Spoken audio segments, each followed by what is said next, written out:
பாரத பிரதமர் ஐயா நரேந்திர மோடிஜி அவர்களையும் தமிழின காவலர் தமிழகத்தின் தலையெழுத்தை நிர்ணயிக்கின்ற மாபெரும் ஒற்பட்ட நமது தலைவர் ஐயா அண்ணாமலை ஐபிஎஸ் அவர்களையும் வணங்கி உங்கள் அனைவருக்கும் எனது மாலை வணக்கத்தை தெரிவித்து கொடுத்த வாய்ப்பை 2 நிமிடத்தில் பேசி முடிக்கிறேன்.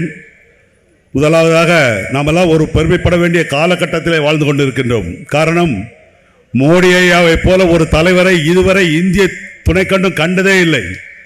உலகத்திலேயே 25 நாடுகள், அந்த நாடுகளினுடைய உயரிய விருதுகளை கொடுத்த ஒரே தலைவர் உலகத்திலே மறைந்த மோடி அவர்கள்தான்.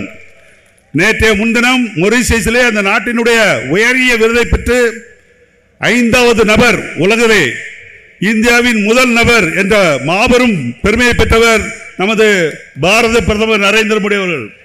அத்தகைய ஒரு தலைவன் கீழ் நாமெல்லாம் இன்று வாழ்ந்து கொண்டிருக்கின்றோம் என்றால், இந்த பொற்காலம், இந்த காலத்திலே வாழ்வதற்கு வாய்ப்பு கிடைத்த நமக்கு நாமெல்லாம் இறைவனுக்கு நன்றி சொல்ல வேண்டும்.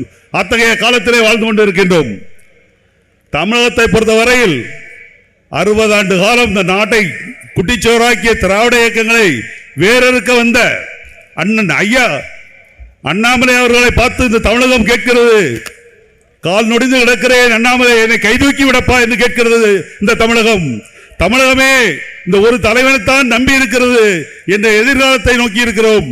2026 அண்ணாமலை ஐபிஎஸ் அவர்கள் தமிழக முதல்வராக அமரப்போவது உறுதி என்பதை எடுத்துக்காட்டும் கூட்டமாகத்தான் இது இருக்கிறது. 2026 தேர்தலுக்கு முதல் முழக்கமாக தென்காசி மாவட்டத்திலே புளியங்குடி நகரிலே முழங்கப்பட்டது என்று இந்த தேதி குறிப்பிடப்பட வேண்டிய ஒரு பொன்னான நாள். அத்தகைய வரலாற்றை படைக்கின்ற காவி சொந்தங்கள் எல்லாம் வீறு கொண்டு இருக்கின்றார்கள். என்று வரும் தேர்தல் எப்போ அண்ணாமலையை முதலாய்க்கு கண்குளிர காண்போம் என்று எண்ணிக்கொண்டிருக்கின்றார்கள்.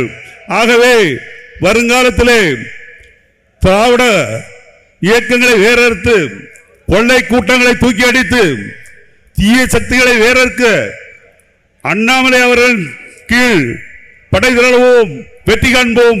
வாய்ப்புக்கு நன்றி கூறி விடைபெறுகிறேன். நன்றி, வணக்கம்.